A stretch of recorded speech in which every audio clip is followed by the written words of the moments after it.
Good morning. This is Mark Harrison with Sewer Line Check Professionals.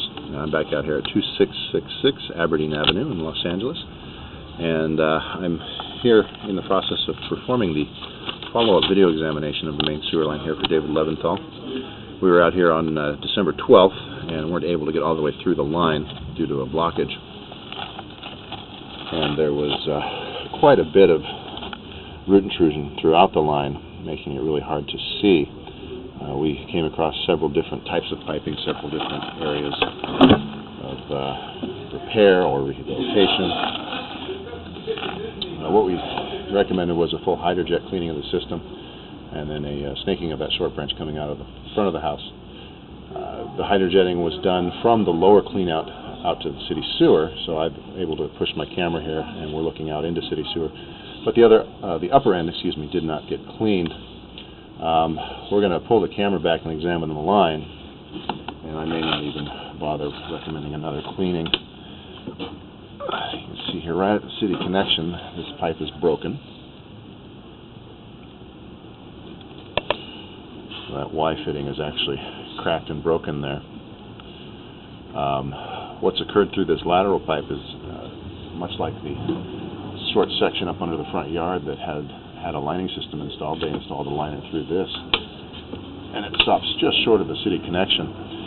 There's another component or a part of these lining systems now referred to or known as a top hat that gets installed into this side to actually completely seal up this connection. And it's not widely known about or widely used, but I don't know if that would be a candidate here. Typically, if a Y is broken, excavation may be required.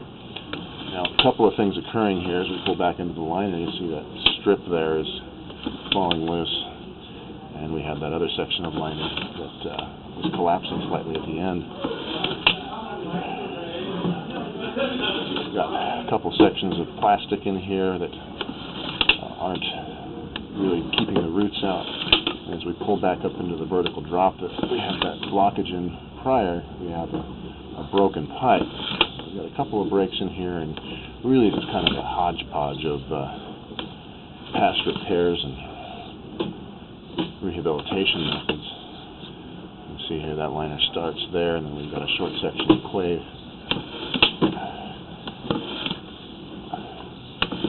And then a plastic elbow that comes up here.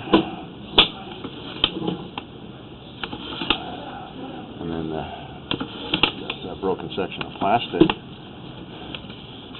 Doesn't make a lot of sense why that lower section would be replaced, but this part of the chimney, you can see the break right there at the bottom. See if we can get a shot of that without this water blocking our view.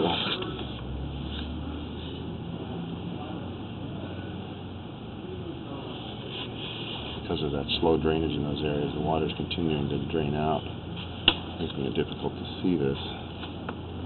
Let's see if we can get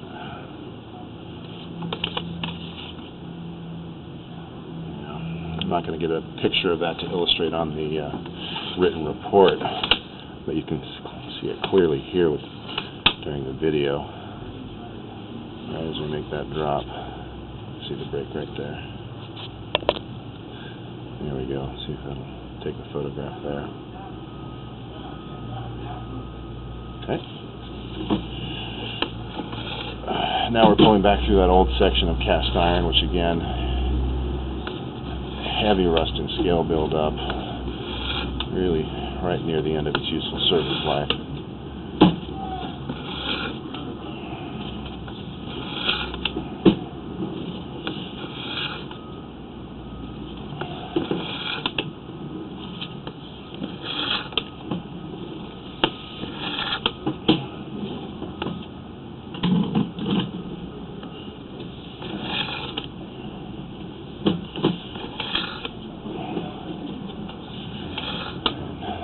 Into another short section of plastic. So we've essentially seen all of this already, but you can see here where they jetted through, the roots are still coming through that where that liner connects to the plastic.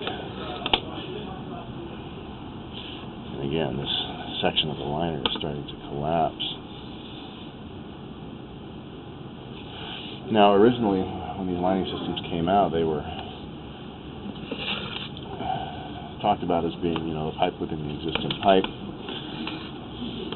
and you know, they could be snaked through, jetted through, things like that. But over time in actual use, we're finding that if you have to do regular cleanings through these things, it can be hard on them. You know, one cleaning typically isn't going to be a big issue, but if you happen to do them every year, they do tend to get nicked up, and things like this, where this strip covers the seam, and that has come loose in this case. Mostly, I'm guessing because this wasn't cured properly down here, and you can see again the way it's started to collapse. So really just kind of substandard upgrades and repairs here. So at this point, with all of these different situations occurring, really don't see a lot of advantage in getting this area out to take a second look. I think the best thing to recommend in this case is going to be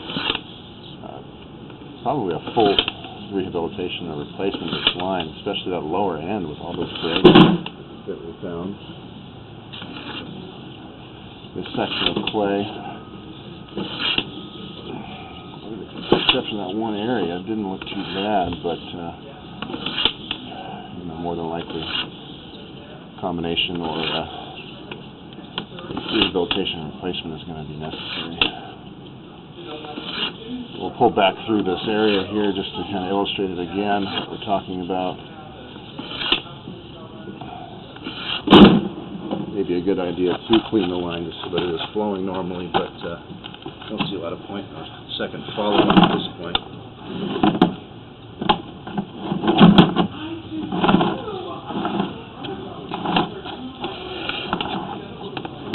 There's that tie-in from that other branch. Again, that's probably a cast iron pipe coming out. It's going to be in the same condition as that piping we're seeing there. That section's the area that we're most concerned about as far as the drainage for now.